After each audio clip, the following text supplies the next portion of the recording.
Imagine this. You're on a train, speeding across Europe. Carriages full of people heading in the same direction, united by one destination: peace, energy security, and a stand against tyranny. But then, one car at the front suddenly pulls the brakes. The whole train jolts, sparks fly. Passengers panic. That's what just happened inside the European Union.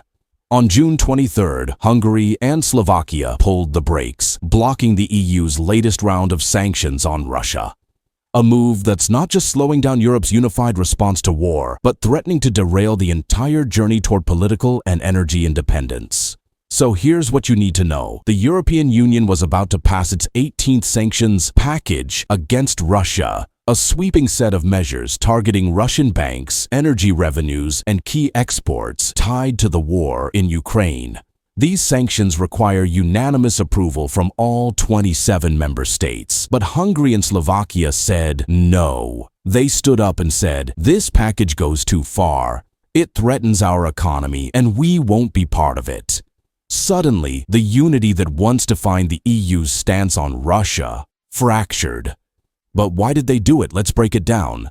Both Hungary and Slovakia are landlocked nations. They're heavily dependent on Russian oil and gas, especially through pipelines that can't be easily rerouted. To them, this isn't just about punishing Russia. It's about survival. Cutting off Russian fuel without a backup plan is like sinking a boat before learning how to swim. Hungary argues, we've already made concessions. We've reduced our dependence where we could. But don't force us into blackouts or price hikes just to prove a point.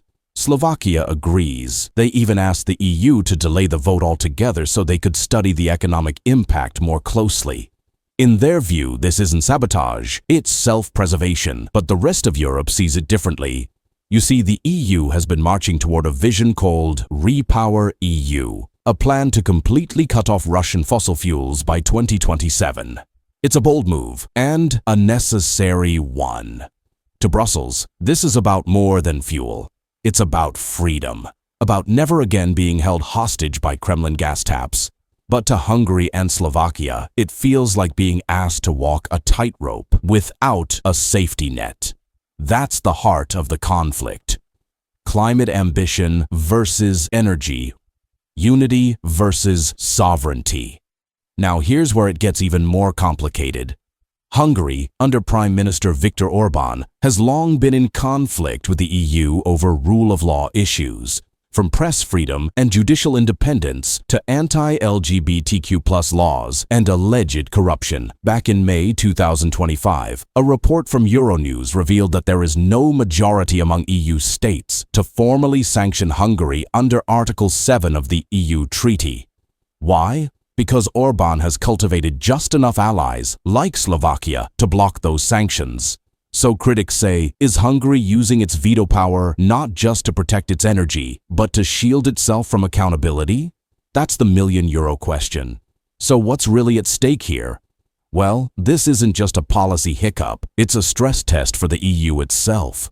The European Union is built on consensus. It's like a choir of 27 voices, different tones, different accents, but singing the same song. But if even one voice refuses to sing, the harmony collapses. If Hungary and Slovakia can consistently block collective action, how strong is EU unity? It raises urgent questions. Should the EU continue requiring unanimous votes on foreign policy? Should energy security outweigh political morality? Is it time for Brussels to enforce deeper consequences for obstruction? Now, here's where it gets strategic. In response to the veto, EU officials are now reportedly considering a workaround, using trade law instead of foreign policy mechanisms to ban new gas contracts with Russia. This would mean bypassing unanimity and using economic levers instead of political ones. It's like trying to close a door by slipping through the window instead. Whether it will work or spark even more division is still unclear. Meanwhile, Hungary continues to face mounting pressure from civil society groups and lawmakers across Europe to reform or risk losing its place as a trusted EU partner. So where does this leave Europe? On one hand, a continent determined to stand firm against authoritarianism. On the other, a few nations saying, we want to help but not at our own expense. The EU is at a crossroads, and this sanctions crisis could define what kind of union it wants to be. A true political force willing to enforce its values, even against its own, or a fragile alliance held together by convenience and veto threats. Either way, the world is watching. This is Insights Unblocked, giving you the story beneath the headlines.